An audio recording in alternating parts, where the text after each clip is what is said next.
우리 하나님 살아 계십니다. 예수님 여기 계십니다. 성령님 역사하십니다. 자상하신 우리 주님께서는 우리를 위한 기도 그 첫 자리에다가 먼저 일용할 양식을 주소서 기도하라고 가르치셨어요. 왜냐하면 우리는 먹지 않고는 살 수 없기 때문입니다. 몸이 좀 아프신 분이라 할지라도 잘 드시면 이기시더라고요. 먹지 않으면 날마다 배가 고프니 날마다 우리에게 필요한 것은 일용할 양식이죠. 그런데 주님은 밥을 먹고 살아가는 우리들에게 곧바로 다음 기도를 이어가십니다. 그것은 우리의 죄를 사하여 주시옵고 바로 죄 사함의 기도죠. 육신 이 몸뚱아리를 위해서 매일 양식이 필요하듯이 병든 영혼을 위해서는 매일 용서가 필요하다 하세요. 우리 영혼이 행복하기 위해서는 모든 인간관계 속에서 용서하라, 매일 하나님께 용서를 구하며 살거라 하십니다. 그렇다면 이 기도를 요청하는 분이 심판자이시기 때문일까요? 더 중요한 이유가 있어요. 그것은 예수님께서는 우리가 하늘 아버지와 올바른 관계 맺으며 살기를 원하시기 때문입니다. 우리 죄를 사하여 주소서, 우리 죄를 사하여 주십시오. 이 기도에는 급에 질린 법정에서 누군가의 외침이 아니라 사랑을 받는 자녀가 하늘 아빠에게 드리는 고백인 겁니다. 이 기도를 원문으로 보면 이렇습니다. 우리들의 빚들을 탕감하여 주십시오. 우리도 우리에게 빚진 자들을 탕감하였듯이 말입니다. 우리에게 친숙하고 익숙한 번역은 우리의 죄를 사하여 주시옵고인데 원문은 우리의 빚들을, 우리의 뎁트들을 탕감하여 주십시오 그랬고, 우리가 우리에게 죄 지은 자를 사하여 준 것 같이, 그런데 원문을 보니까 우리도 우리에게 빚진 자들을 다 탕감하였듯이로 되어 있습니다. 지금 예수님께서는 죄의 문제를 무엇에다가 빗대어 비유하고 계시죠? 그것은 빚이요 부채입니다. 주님은 죄를 일컬어서 도덕적인 잘못이라 하지 않으세요. 종교적 허물이라고 하지 않고 경제 용어를 사용하셨죠. 주님께서 그렇다면 왜 죄를 빚에 비유하셨을까요? 빚은 특성이 있는데 빚은 내 힘으로 통제할 수 없기 때문입니다. 또 빚은 반드시 갚아야만 하기 때문이에요. 그것이 경제적인 것이든 영적인 빚이든 간에 그 누군가는 반드시 대가를 치러야만 해요. 이 땅 미국 땅에 살아가는 우리는 아마 빚지지 않은 사람은 드물 것 같습니다. 신용사회에서 크레딧 카드는 필수이거든요. 카드를 긁어야 살 수 있고요. 긁으면 긁을수록 사용할수록 포인이 올라가기 때문에 우리는 그런 약간의 소확행을 가지죠. 신용이 더 많이 쌓일수록 누군가가 남자들이 얘기할 때 아니 크레딧 리밋이 얼마야? 아니 그거밖에 안 돼? 뭐 이러면서 우리는 어깨에 힘을 주기도 하죠. 물론 우리 가운데는 풀페이먼을 하고 살아가는 분도 아주 가끔 계실 수 있겠지만 우리 중에 대부분은 집도 빚이고 타고 다니는 뽐내는 차도 빚이며 학자금 론도 빚이고 물건을 구매해도 일단은 빚으로 사는 빌딩 앞에 빌빌대는 우리 아닐까요? 그러다 보니까 빚지고 사는 것에 대해서는 우리는 친숙하고 익숙하죠. 살아가죠. 그런데 한도를 딱 넘는 순간이 오게 되면요, 한도를 넘고 임계점을 넘어가 버리면 그때부터는 호흡이 가빠집니다. 숨을 쉴 수 없도록 짓누르는 게 빚의 무게입니다. 한번 들어보시겠어요? 김영복 목사님은 이렇게 말하더라고요. 요즘 사회가 빚을 아주 우습게 보듯이 죄를 하찮게 여기는 경향이 있다고 역설합니다. 과거에는 분명히 죄인데 요즘은 선택이라 하죠. 과거에는 죄라고 부끄러워했던 것을 요즘은 기호고 합의고 취향이라 하죠. 문제는 아무리 이름을 달리 포장해도 죄는 죄인데 말입니다. 아무리 사랑이란 이름으로 미화시킨다 할지라도 간음은 죄인데 말입니다. 아무리 우리 모두가 표현의 자유를 누린다 할지라도 막말은 나쁜데 말입니다. 험담은 심각한 죄 중에 하나인데 말입니다. 오락이나 취미활동이라고 아무리 미화하고 포장시켜도 중독은 죄인데, 야망이니 비전이니 미화해도 탐욕은 죄인데, 정당방위로 했을지라도 살인은 살인인데, 이처럼 이 시대를 살아가는 우리 모두는 죄를 가볍게 하찮게 여기면서 죄를 쌓아 올리는 시대를 살고 있는 것 아닌가. 여러분, 어떻게도 요즘 사람들은 죄를 죄 아닌 것으로 미화하는 시대를 살고 있습니다. 철학이 그렇고 시대사조가 그래요. 하나님께 딱 혼나지 않을 만큼 정도 죄를 즐기며 사는 시대가 이 시대가 아닌가 생각해 봅니다. 그러다가 그 죄가 마치 빚이 눈덩이처럼 커지듯이 스스로 통제를 벗어날 타이밍이 오죠. 점점 하나님께 우리의 영적인 부채는 무거워질 뿐이죠. 이 엄청난 빚을 없는 것으로 하려고 하면 그냥 되는 것이 아니고 누군가 떠안아야만 합니다. 죄도 마찬가지 아닐까요? 하나님 앞에서 죄는 허지부지 넘어갈 수 없죠. 이 엄청난 죄를 탕감해 주는 사건, 이 땅에 죄 없는 사람이 없고 죄를 쌓아가며 살아가는 우리들을 불쌍히 여긴 그 사건, 죄를 탕감해 준 사건이 바로 저 십자가 아니겠습니까?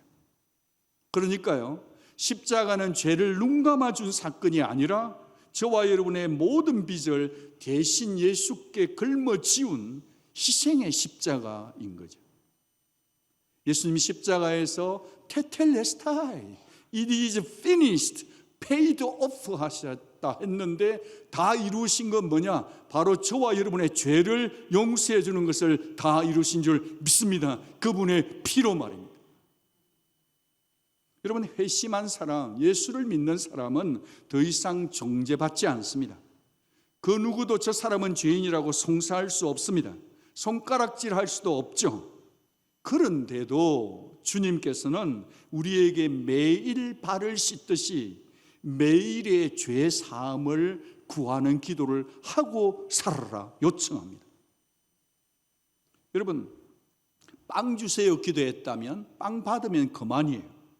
그런데 죄 사함의 기도는 거기서 끝나지 않아요. 용서를 구해서 하나님의 용서를 받았다? 그러면 끝이다. 그게 아니란 말이에요. 우리가 우리에게 잘못한 자를 용서해 준 것 같이 우리 죄도 용서해 주소서 기도해야 하기 때문입니다. 여기서 걸리는 게 있어요. 숨이 막혀요. 그 다음 문맥으로 넘어가질 못해요. 그것은 바로 가치라는 조건이 있기 때문입니다. 마치 우리가 용서했으니 하나님도 우리를 용서해 주십시오? 조건처럼 들리기도 합니다. 네가 한 번 용서했냐? 그러면 나도 한 번 용서해 주지. 네가 3번 용서했니? 나도 3번 용서해 주지. 이런 약간 타협할 수 없는, 컴프로마이즈 할 수 없는, 니고시에이트 할 수 없어요. 심하게 말씀드리면 네가 다른 사람을 용서하지 않으면 하나님의 용서, 나의 용서는 기대조차 하지 말라. 그렇게 들리기까지도 하죠. 여러분도 그렇게 느껴지시는지요? 어쩌면 우리는 주일마다 주님의 기도를 무덤덤하게 엎조리고 사는 우리 아닐까요? 어쩌면 우리는 곡조까지 붙여서 기도자가, 인도하는 자가 기도하고 나면 마지막에 평화롭게 노래까지 주기도문 송을 아름답게 부르기도 하죠. 그런데 어떤 기록들을 보니까 말이죠, 어떤 글을 읽다가 보니까 말이죠, 진실한 성도들 중에는 주기도문의 이 찬송을 부르다가 주기도의 이 기도를 하다가 이 대목에서는 입을 열지를 못하고 그 다음으로 넘어가는 자들도 있더라. 그만큼 이 기도가 무게감이 있다는 얘기 아닐까요? 내가 이 기도를 하고 싶은데 내가 용서치 못한 그 사람이 떠오르니 하나님 앞에서 얼굴이 뜨거워서 차마 그 기도를 드리지 못하는 진실한 사람들도 있더라는 것을 봅니다. 더구나 우리 주 예수님은 이 주기도문을 마치신 후에도 마치 쐐기를 콱 박듯이 말이죠, 이 말씀을 천부파일로 붙이셨어요. 더 세요, 더 강한 톤으로 말입니다. 같이 읽어주시겠어요? 너희가 사람의 잘못을 용서하면 너희 하늘 아버지께서도 너희의 잘못을 용서하시려니와 너희가 사람의 잘못을 용서치 아니하면 너희 아버지께서도 너희 잘못을 용서치 아니하시리라. 예수님이 왜 이렇게 무섭죠? 예수님이 왜 이렇게 강하게 말씀하시죠? 예수님이 왜 이렇게 협박조로 말씀하시는 걸까요? 그렇다면 여러분, 정말 하나님의 용서는 조건부인가요? 거래인가요? 아니요. 우리가 믿고 듣는 복음은 절대 그런 거래가 아니란 말이죠. 그런데 그렇다면 왜 주님은 이처럼 강하게 말씀하실까요? 우리가 이 기도를 가르쳐주는 예수님의 본심, 깊은 심정을 맛보기를 원합니다. 그러려면 우리는 예수님의 한 비유를 귀담아 적용하며 들어야 할 것입니다. 그 유명한 비유는 바로 1만 달란트 빚진 자 종 이야기입니다. 여러분, 너무 잘 아시는 얘기인데 말씀드리고 싶습니다. 한 임금이 있어서 결산을 하는데 그 신하 중에 왕에게 빚을 졌는데 무려 1만 달란트 빚을 진 신하가 있었어요. 이 1만 달란트를 환산을 해보면 한 사람이 1년 동안 번 샐러리 곱하기 15만 년을 하면 1만 달란트입니다. 여러분, 연봉 곱하기 15만 하면 1만 달란트의 가치죠. 천문학적인 금액입니다. 불가능한, 갚기 힘든 부분이에요. 그래서 이 신하가 정말 무릎을 꿇고 손을 빌면서 몸을 팔고 처자를 팔고 평생 왕의 종사를 하겠으니 기다려 주십시오. 사정사정을 하는데 불가능한 줄 알면서 울며 불며 애원을 했어요. 임금이 그것을 보고 있다가 불쌍히 여겨서 그가 할 수 없었기 때문에 왕이 탕감을 해줬습니다. 딜리트를 시켜준 겁니다. 없는 것으로 해 주었던 것입니다. 그렇게 해서 그 탕감을 받고 말이죠, 기뻐서 즐거워서 돌아서서 나오는데 자기 앞에 100데나리온 빚진 사람이 딱 보이는 거예요. 멱살 잡은 거예요. 돈 내놔. 네가 내 돈 떼먹고 잘 될 줄 알아서 갚아. 그러는 겁니다. 비유컨대 1000억 이상을 탕감받은 사람이 천불 빚진 자 멱살 잡고 결국은 안 갚는다고 감옥에 쳐넣은 겁니다. 여러분, 이 탕감받은 돈을 환산해 보면 60만 분의 1밖에 안 되는 돈이에요. 액수도 그러하지만 시간성으로 보면 방금 여기서 1만 달란트 탕감받고 돌아서서 룰루랄라 나와서 걸린 시간, 100데나리온 만난 사람은 그게 10분도 안 걸린 시간이에요.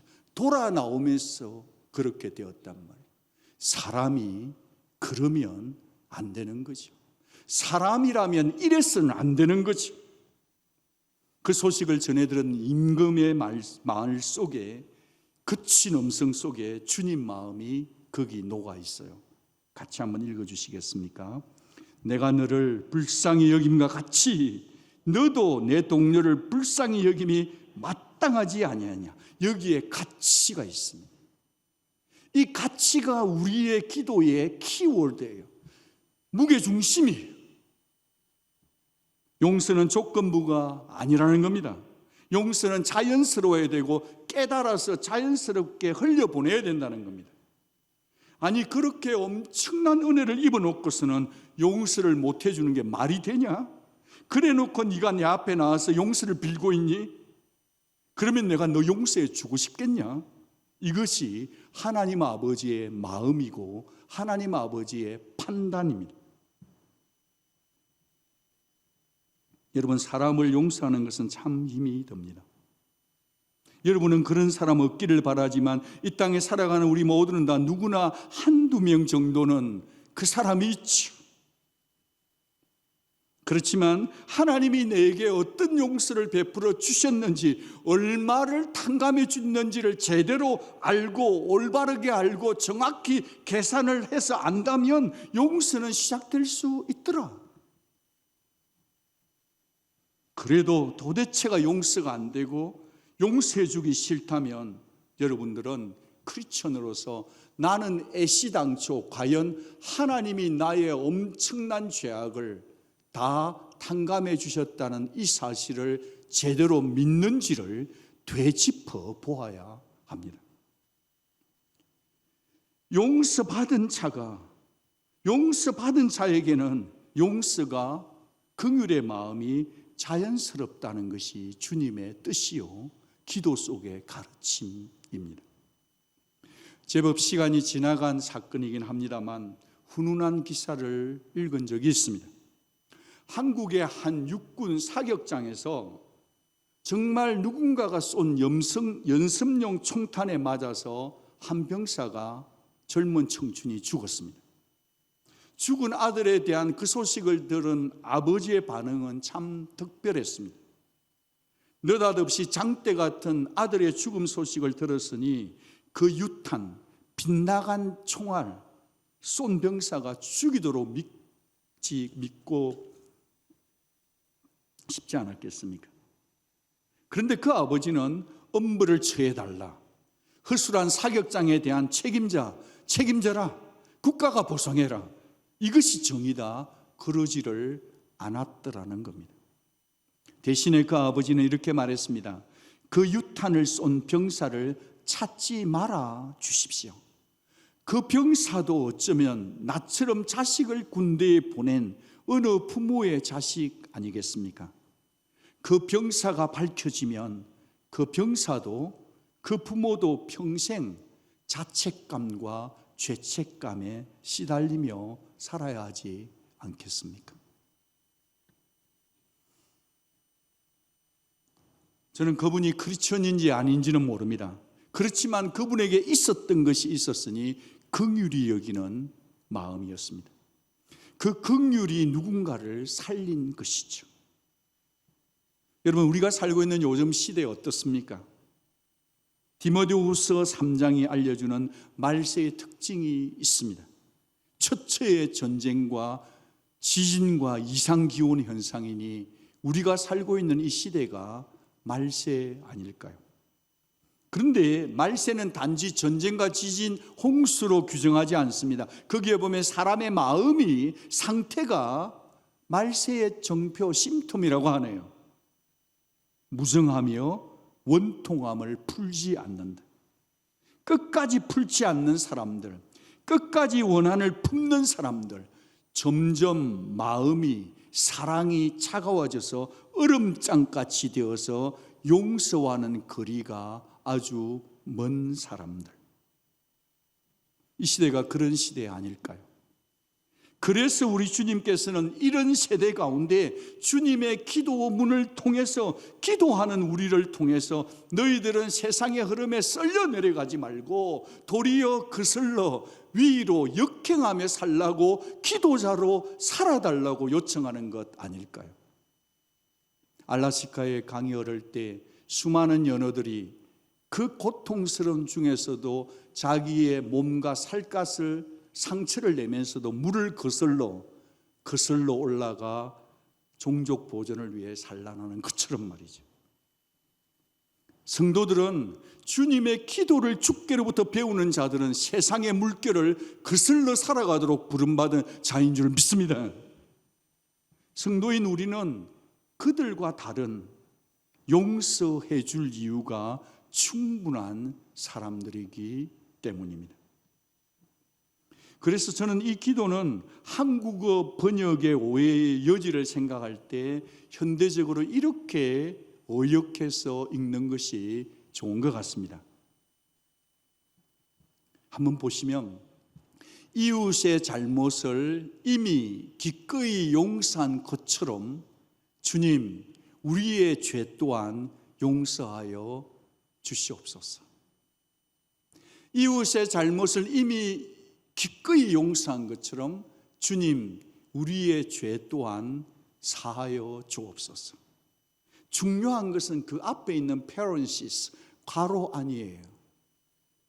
우리가 하나님께 받은 엄청난 용서의 은혜로입니다. 이 부분을 생각해야 합니다.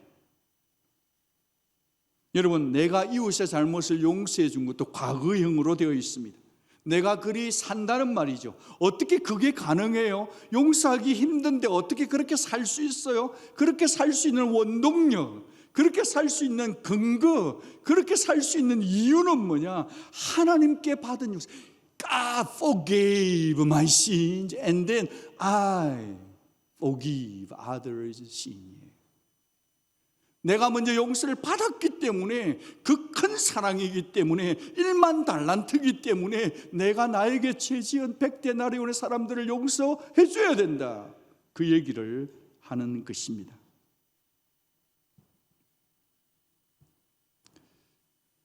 내 죄를 용서해 주십시오. 우리 죄를 사하여 주옵소서. 그 기도는 이 기초에 근거하는 겁니다. 이 하나님의 용서가 없이는 우리 중에 어느 누구도 죄를 용서해 줄 마음이 없어요. 자, 결심을 했어요. 자, 용서했어요. 용서한 것 같아요. 그런데도 용서한 이후에도 여전히 우리의 마음과 생각 속의 감정의 결 속에는 이런 질문들이 남지 않나요? 우리가 이런 질문을 드린다고 해서 하나님께서 너 그런 질문까지 해? 안 돼, 유치해, 그러시지는 않을 것 같습니다. 자, 그렇다면 용서하겠다고 했는데 그 이후에 남는 우리의 질문들에 대해서 조금 더 생각해 보고 싶습니다. 첫째는, 입으로는 용서를 했는데 왜 마음에는 찢기가 남아 있을까요? 왜 내 기억 속에는 계속 살아 있을까요? 왜 그렇죠? 여러분, 용서는 입술의 선언으로 끝나지 않기 때문입니다. 여러분, 용서는 감정의 이슈가 아니라 의지의 이슈입니다. 하나님 앞에 계속해서 맡기는 과정이 필요합니다. 용서했는데 여전히 내가 그 일을 계속 꺼내고 있고 상대를 정죄하고 있다면 다시 하나님께 또 맡겨야 합니다. 스펄전은 용서와 관련해서 유명한 명언을 남겼습니다. 용서하고 잊어버리십시오. 미친 개를 묻을 때는 꼬리를 절대 땅 위로 내놓지 마십시오라고 권면했습니다. 우리는요, 타락된 본성이 있기 때문에 밖으로 튀어나와 있는 기념비 같은 그 꼬리를 꼭 들춰내보고 싶어하고 또 기억하고 또 이야기해서 다시 파내고 싶은 본성을 가진 게 우리들이기 때문이에요. 스펄전 목사는 용서하고 잊어버리라고 했지만 성경은 잊어버리는 것이 아니라 기억날 때 어떻게 할지를 우리에게 가르쳐 줍니다. 여러분, 기억을 상체에 삭제하는 게 아니라 우리는 용서해줘도 또 생각납니다. 그때 어떻게 할 거냐? 그것은 내가 채권자 노릇하는 것을 포기해야 합니다. 그렇지 않으면 계속해서 상대방이 잘못한 것을 장부에 꺼내고 계속 꺼낸다는, 우리는 기억력이 참 좋아요. 남이 내게 잘못한 것은 진짜 오래 기억해요. 너무 머리가 좋아요. 여전히 따질 게 있고 여전히 받아낼 게 있고 여전히 보복할 것을 생각하고 있다면 용서는 했다고 입술로는 말할지 모르겠으나 여전히 우리는 용서치 않은 자들인 거죠. 그러니 여러분, 쉽지 않지만 남의 빚을 탕감했으면 다시 장부를 꺼내들지 마시기 바랍니다. 왜 그렇게 해야 됩니까? 왜 나만 손해봐야 됩니까? 그것은 하나님께서 우리의 죄를, 더 정확하게 말하면 바로 저와 여러분의 죄도 그렇게 여기시고 그렇게 다루시고 그렇게 기억지 않으시거든요.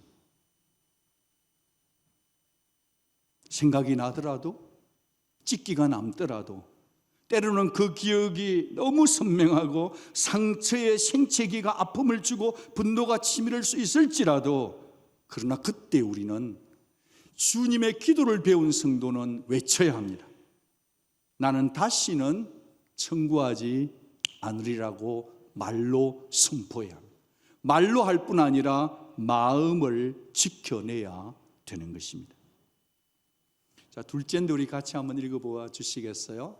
용서했는데 자꾸 생각나는 질문, 혹시 이런 질문 없었어요? 같이 읽어주십시오. 용서는 화해를 의미하는 것일까? 우리는 용서는 했는데 용서와 화해 사이에 왔다 갔다 외줄타기를 할 때가 많다는 거예요. 우리는 흔히 이런 말을 합니다. 아니 목사님, 지가 먼저 용서를 빌어야지, 빌어야 내가 용서하든 안 하든 말 거 아니에요. 그렇게 말하기도 합니다. 용서는 쌍방이 이루어져야 한다고 생각하기 때문이죠. 그런데 그렇게 서로 잘못을 인정하고 관계가 온전히 회복된다면 그건 참 아름다운 모습이죠. 그래서 오히려 싸우기 전보다 더 가까워지고 다시 신뢰하고 아무 일 없는 것처럼 지낼 수만 있다면 그보다 더 좋은 일은 없죠. 그런 일이 아주 가끔 있기는 하죠. 그러나 모든 인간관계에서, 특별히 용서에 관한 이슈에서는요, 그 사람이 꼭 그래야 한다고 강요할 수는 없습니다. 용서와 화해는 똑같을 수 없기 때문입니다. 이거는 트래크가 달라요. 개념이 달라요. 용서와 화해는 똑같다고 보면 그때부터 우리는 계속 힘들어집니다. 여러분, 화해가 이루어지려면 서로를 용서를 구해야 합니다. 그래야 신뢰가 회복될 거 아니에요, 그죠? 화해라는 것은, 화해는 혼자서는 할 수 없어요. 다시 한번 말씀드립니다.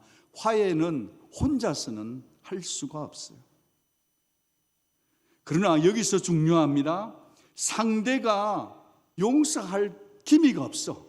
상대가 꿈쩍도 안 한다는 그 이유가 내가 용서치 못하겠다는 핑계가 되어서는 안 된다는 거예요.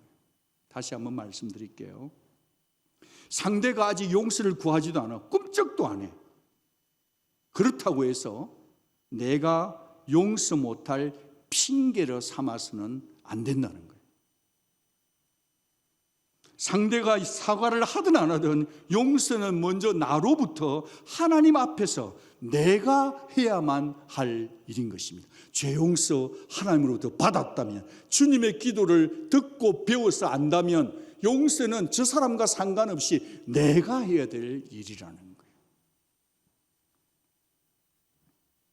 예를 들어서 어떤 사람이 내게 큰 상처를 줬어요. 끝까지 자기는 잘못했다는 말 한마디 없어요. 그때 나는 두 가지 선택 앞에 서게 됩니다. 이 두 가지 중에 우리는 선택하며 위험한 외줄타기를 하며 살고 있어요. 첫째는 뭐냐? 끝까지 내가 채권자 되어가지고 그 치에게 기필코 내가 사과나 보상을 받아내고 말겠다. 아니면 내 손가락이 장지진다. 이렇게 해서 사는 사람이 있어요. 그 길로 가는 길이 있고, 또 다른 길은 뭐냐면 내 권리를 포기하고 내려놓고 하나님께 내 권리를 넘겨드리는 선택을 하는 게 있어요. 여러분, 주님께서 우리에게 가르쳐 주시는 이 기도는, 이 용서는 나의 권리 포기입니다. 나의 채권을 포기하는 겁니다. 달리 말씀드리면 내가 받을 권리를 내려놓는 겁니다. 내가 저 사람으로부터 용서받아야 되겠다는 내 권리를 내려놓는 거예요. 더 이상 따지지 않는 것입니다. 비록 아직 화해는 아니지만 언젠가 우리 사이에, 두 사람 사이에 주님이, 성령님이 일하실 것을 기대하고 하나님 앞에 일이 기도하는 거죠. 주님, 저는 더 이상 이 빚을 제 손으로 받아내려 하지 않겠습니다. 정의와 심판은 주님께 맡깁니다. 이 용서의 기도를 선택하는 저와 여러분 될 수 있기를 바랍니다. 마지막 세 번째는 이런 질문이 있는 것 같아요. 이런 질문은 특별히 가까운 사람일수록 더 그래요. 가족일수록 더 그래요. 배우자 사이에 더 그래요. 어쩌면 조심스럽지만 고부간에 더 그럴 수도 있는 것 같아요. 한 번 용서로 끝이 아니야. 도대체 몇 번이나 반복해야 되는 거지? 그런 질문이 떠오를 때가 있다는 거죠. 여러분, 한 번, 두 번 용서할 수 있습니다. 그것도 사실은 쉽지 않아요. 정말 어렵습니다. 그런데 그 용서를 과연 내가 몇 번이나 해야 된단 말인가? 몇 번까지 용서해야 되는 거죠? 우리는 주일학교 교육을 잘 받았기 때문에 예수님의 특강을 잘 압니다. 예수님께서 베드로에게 몇 번 용서하라 했습니까? 70번씩 7번이라 했나요? 아니면 7번씩 70번이라 했나요? 그래서 어떤 분은 세고에서 77이 49, 490번, 오케이. 나는 739번까지 참고 741번째만 돼봐라, 내가. 나 말씀대로 했다. 이러는 분도 봤습니다. 그러나 그 의미는 아니시겠죠. 용서하는 거 참 어려워요. 정말 어려워요. 여러분, 왜 우리가 이게 반복되는 용서를 가까운 사람들에게 힘드냐 하면 상대에 대한 기대치 때문에 그래요. 그치가 조금이라도 변해야 된다고 생각. 아니, 내가 이만큼 해주면 너무하는 거 아니야? 조금 변해야 되는 거 아니야? 그 기대치 때문에 스스로가 힘든 거예요. 그래서 우리는 좌절합니다. 그래서 우리는 수없이 용서하고 또 용서하다가 한계를 느낀 누군가의 말이 절절히 공감이 돼요. 띵뻗다지 되는 거죠. 누군가 말합니다. 매일 눈을 뜰 때마다 인간의 용서는 부스러지기 쉬운 것임을 깨달을 뿐이다. 정말 각오하고 결심하고 내 용서하리라 했지만 매일 눈 뜰 때마다 인간의 용서라는 것은, 우리의 결심이라는 것은 정말 너무 쉽게 부스러지기 쉬운 것임을 깨닫고 살아가는 우리들 아닙니까? 용서한 것 같은데 돌았으면 또 무너지고 또 무너지지 않느냐고요. 어떻게 해야 될까요? 그래서 우리는 또다시 십자가의 사랑 앞에 돌아가서 하나님 앞에, 십자가의 주 예수 앞에 깊이 머물러야만 하는 것입니다. 깨닫는 것입니다. 저 사람이 문제가 아니라 바로 내가 1만 달란트 용서받은 자임이 바로 나 자신임을 끊임없이 내 영혼의 귀에 나 자신에게 들려주어야만 하는 거죠. 아멘. 아멘. 내가 1만 달란트 빚진 자라는 것을 인정해야 100데나리온 빚진 자를 용서하며 살 수 있는 거예요. 주님 왜 이 기도 가르쳐 주셨을까요? 너희 인내심 내가 테스트 한번 해보마. 그래서 그런 게 아니에요. 주님, 남을 용서해 주는 게 실상은 내 영혼에 가장 좋기 때문에, 주님이 사람을 가장 잘 알기 때문에 이 기도를 통해서 우리를 살리기 위해서 이 말씀을 주신 분인 줄 믿습니다. 주님의 기도를 꼼꼼히 읽다가 보면 이 기도 역시, 이 죄사함의 기도 역시 주님은 개인의 기도가 아니라, 나의 죄가 아니라 우리의 죄라고 묶어 두셨어요. 관계성을 얘기하는 거예요. 사회성을 얘기하는 거예요. 인간 살면서 우리 모두는 다 서로 관계에 얽혀 있는 거예요. 여러분, 세상에 가장 오해 중에 오해가 뭐냐면, 그 사람이 나를 힘들게 했다고 생각하고 사는데 사실 알고 보면 내가 더 힘들게 한 사람일 수도 있어요. 부부 사이도 마찬가지예요. 인간관계가 그래요. 우리의 죄라고 주님이 알려주시는 겁니다. 여러분, 뉴스에 나오는 범죄자나 아니 우리 공동체 누군가의 죄 앞에서 나는 아무 잘못했다고 생각하는데 연대의식이나 책임감을 가져라, 당신도 공범이다, 그 자리에 같이 있었잖아, 이러면 여러분 반응은 뭐죠? 정말 억울하죠. 내가 안 했는데 너무 억울하죠. 예수님은 왜 우리라고 말씀해가지고 우리를 이렇게 억울하게 만들지? 그래서 막 억울이 막 억울 막 올라오죠. 그때 우리는 꼭 기억해야 합니다. 가장 억울하셨던 분이 계시다는 것을 기억해야 합니다. 이 세상에서 가장 억울하셨던 분은 주 예수 그리스도십니다. 바로 저와 여러분의 죄를 용서해 주기 위해서 아무 상관도 없는데, 당신은 죄를 모르시는 분이고 죄 없으신 분인데 저와 여러분 죄 용서해 주기 위해서 대신 십자가를 지신 그 예수 그리스도만큼 억울한 존재는 없습니다. 물론 그분은 신이고 구세주라서 자원해서 하셨지만 말입니다. 억울합니까? 예수 그리스도를 생각하시기 바랍니다. 우리와 같은 죄인들, 아니 나 같은 죄인을 대신해서 기꺼이 십자가 져주신 주 예수 그리스도를 바라보시고 용서하시기 바랍니다. 이 사랑이 놀랍기에, 이 사랑이 너무 놀랍기에, 이 사랑이 너무너무 놀랍기에 우리는 이 기도를 드리면서 하나님의 은혜를 헛되이 하지 않겠다는 결단 내려야 합니다. 바라기는 이 용서의 물결이 큰 용서받은 나로부터, 다른 사람 모르겠고요, 적어도 우리 각자로부터 흘러 보내겠다는 이 고백이 바로 우리 죄를 사하여 주시옵소서, 이 고백인 줄 믿습니다. 기도하겠습니다.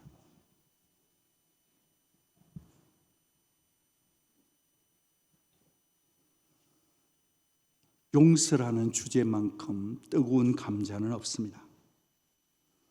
그러나 우리 주 예수님은 용서라는 주제를 피해가지 않으셨습니다.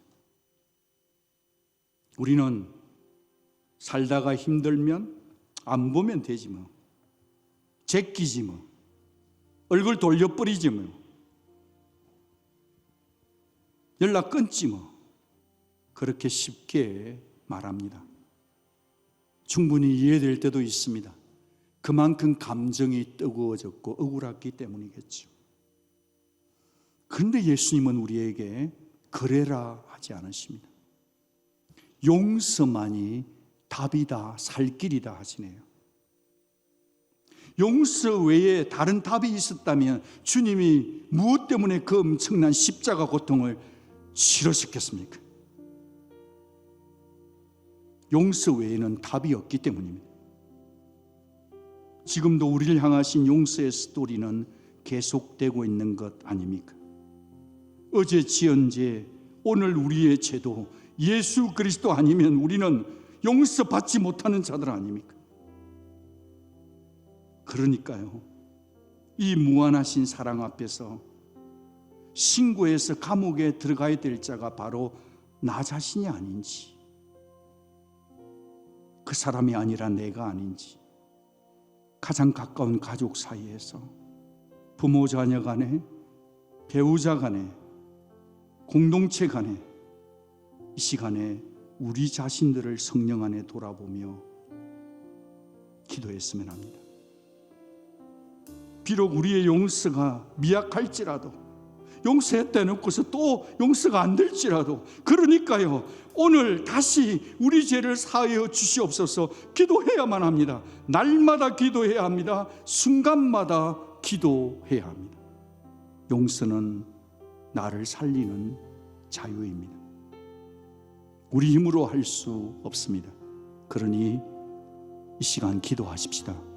예수님, 제가 1만 달란트 빚진 자인 것 고백합니다. 제게 용서의 영을 주시옵소서. 입술로 분명하게 하나님의 귓전에 들리도록 다 같이 회개하며 자백하며 용서의 영을, 기도의 영을 부어달라고 다 같이 한번 기도하겠습니다.